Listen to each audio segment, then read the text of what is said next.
কারণ এই ভারতে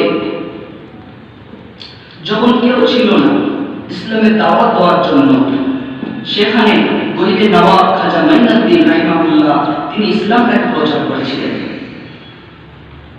আল্লাহ রাব্বুল আলামিন 100 বছর হলে একটা মুজাদ্দিদ পাঠায়, সেই মুজাদ্দিদ হলেন আবু বকর, যিনি ওই পুরপুরার জমিনেতে শুয়ে রয়েছেন। তিনি পুরপুরার জমিনেতে শুয়ে রয়েছেন। আল্লাহ রাসূল কারীম সাল্লাল্লাহু আলাইহি ওয়াসাল্লাম আমাদের যে পীর মুর্শিদ তিনি আবু বকর রাহিমাহুল্লাহ তিনি ওই পুরপুরার জমিনেতে যেমন শুয়ে রয়েছেন, আমরা অনেক মতভেদ করি, অনেক মানুষ, কেউ তাবলীগ জামাত, কেউ পুরপুরা জামাত, কেউ আহলে হাদিস, তাই না? এই যে আমরা অন্য মতের অনেক মানুষ, অন্য মতের মানুষ আছে, কিন্তু আমি তাদেরই বলতে চাই যারা আমার রাসূলুল্লাহর সুন্নতকে ভুলে যাচ্ছে। যেখানে রাসূলুল্লাহর সুন্নত পাওয়া যাবে না, সেখানে তোমরা খবরদার যেও না।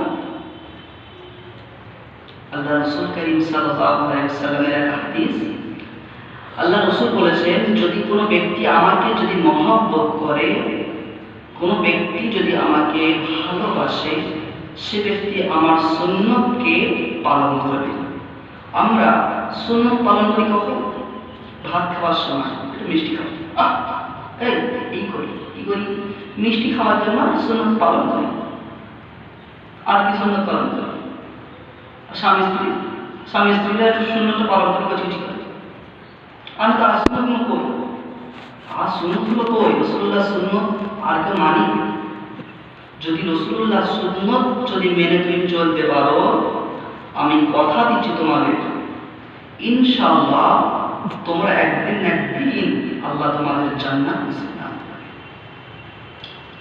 যে কথা বলছিলাম রাজনীতির কথা, হযরত মুহাম্মদ সাল্লাল্লাহু আলাইহি ওয়াসাল্লাম তিনিও রাজনীতি করেছিলেন। হযরত আবু বকর তিনিও রাজনীতি করেছিলেন 2 বছর। হযরত ওমর ফারুক রাদিয়াল্লাহু তাআলা আনহু তিনিও রাজনীতি করেছিলেন 10 বছর। হযরত উসমান, হযরত আলী রাদিয়াল্লাহু তাআলা আনহু তারাও রাজনীতি করেছিলেন। এখনকার সমাজে রাজনীতিটা কেমন? এখনকার রাজনীতি এখন জঘন্যই চলে এসেছে। আগে যে রাজনীতিটা ছিল, এখন কিন্তু সেই রাজনীতিটা নেই। এখন সেই রাজনীতিটা নেই, কারণ রাসূলুল্লাহর সুন্নাত এবং কোরআনের আইনটা আমাদের দেশে মানা হচ্ছে না বলে, তাই ওই জন্য নেই। আজকে দেখো শত জায়গায় একটাই কথা, ডিভোর্স।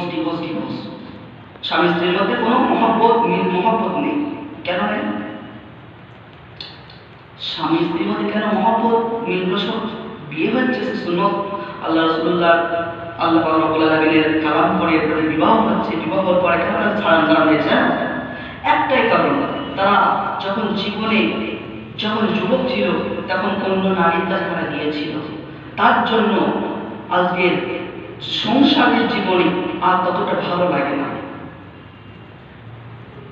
কারণ তারা একদম গুনাহ করে এসেছে, অভ্যাসে পরিণত হয়ে গেছে। আমি কথা ঘোরাতে চাই না, যে কথাটা বলছিলাম সে রাজনীতির কথা। আজকে আমাদের দেশে চুরি হচ্ছে, কেউ যদি একটা